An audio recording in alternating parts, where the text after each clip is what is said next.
processo terapêutico da somaterapia, ela se baseia eminentemente na perspectiva reichiana. É uma espécie de eixo central ao pensamento de Reich.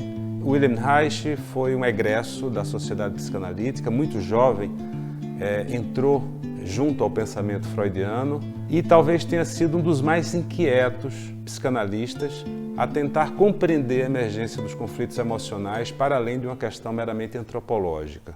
O Reich fortemente se filiou, ainda jovem, à militância política, bastante influenciada pela emergência da Revolução Russa, e ele foi, talvez, um dos mais veementes psicanalistas a fazer uma aproximação entre a psicologia, a sociologia e a política.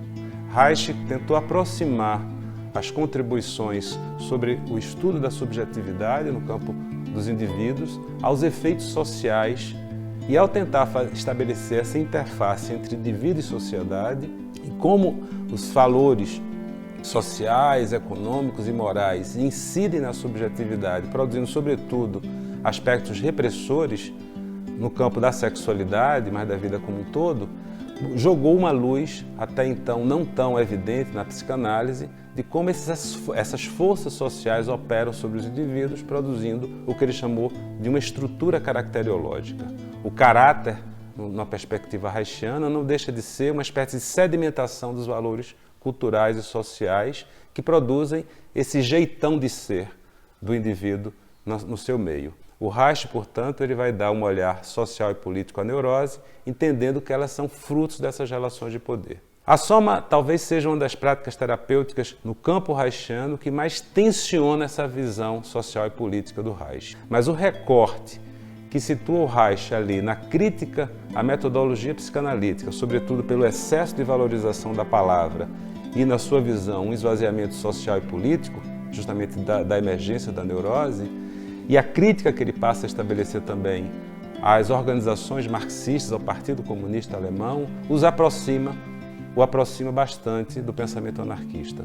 Para nós, a leitura libertária que nós fazemos da obra do Reich contribui para tanto trazer para perto da prática da soma um entendimento do funcionamento emocional atrelado, portanto, a essas questões sociais e políticas, mas fazendo também a partir de uma leitura crítica dessas análises de poder. Mas talvez haja um outro ponto que também a soma contribui com a expansão da compreensão reichiana em torno da neurose, que é aproximá-lo também das críticas que emergem anos depois das suas contribuições à psicologia, advindas da antipsiquiatria.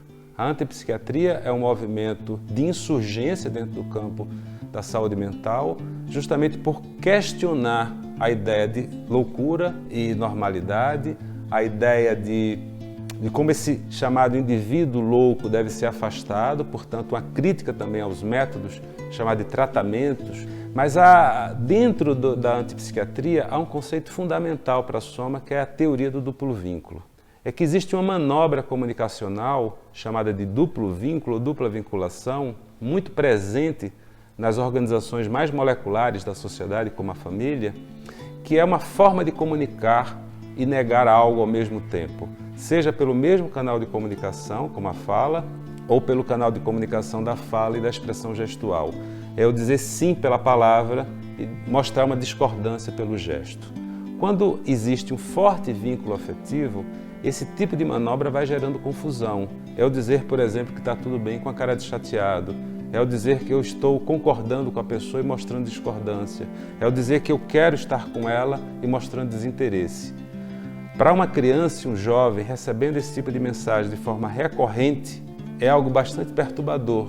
Muitas vezes gera culpa e uma certa dependência. O que é que eu posso fazer para mudar o estado emocional dela? No nosso entendimento, todos esses estudos que giram em torno das supostas hipóteses sociais dos processos de enlouquecimento, talvez amplie o entendimento que o Reich dá ao conflito neurótico quando ele localiza que os processos de neurotização se dão por processos repressores.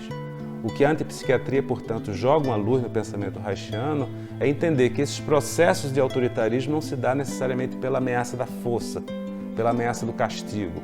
É isso também.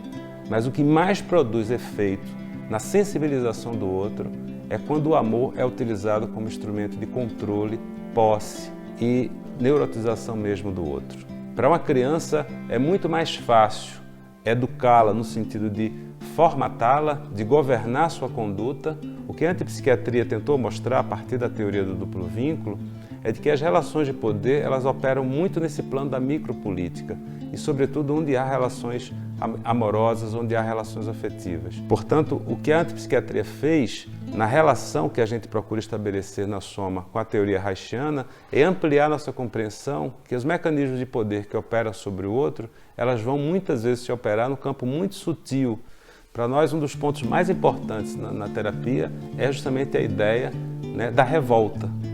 Mas muitas vezes é difícil a gente se revoltar quando o que está em questão é a possibilidade disso magoar pessoas que nós amamos. E é nessa dinâmica afetiva das relações, muitas vezes familiares, que se reproduzem na vida adulta, dinâmicas que vão se dar com parceiras e parceiros, e na própria educação das crianças, que vai se situando um grande e farto campo de relações de poder, onde se mistura aí práticas sociais, práticas afetivas e muitas vezes produções de neurose.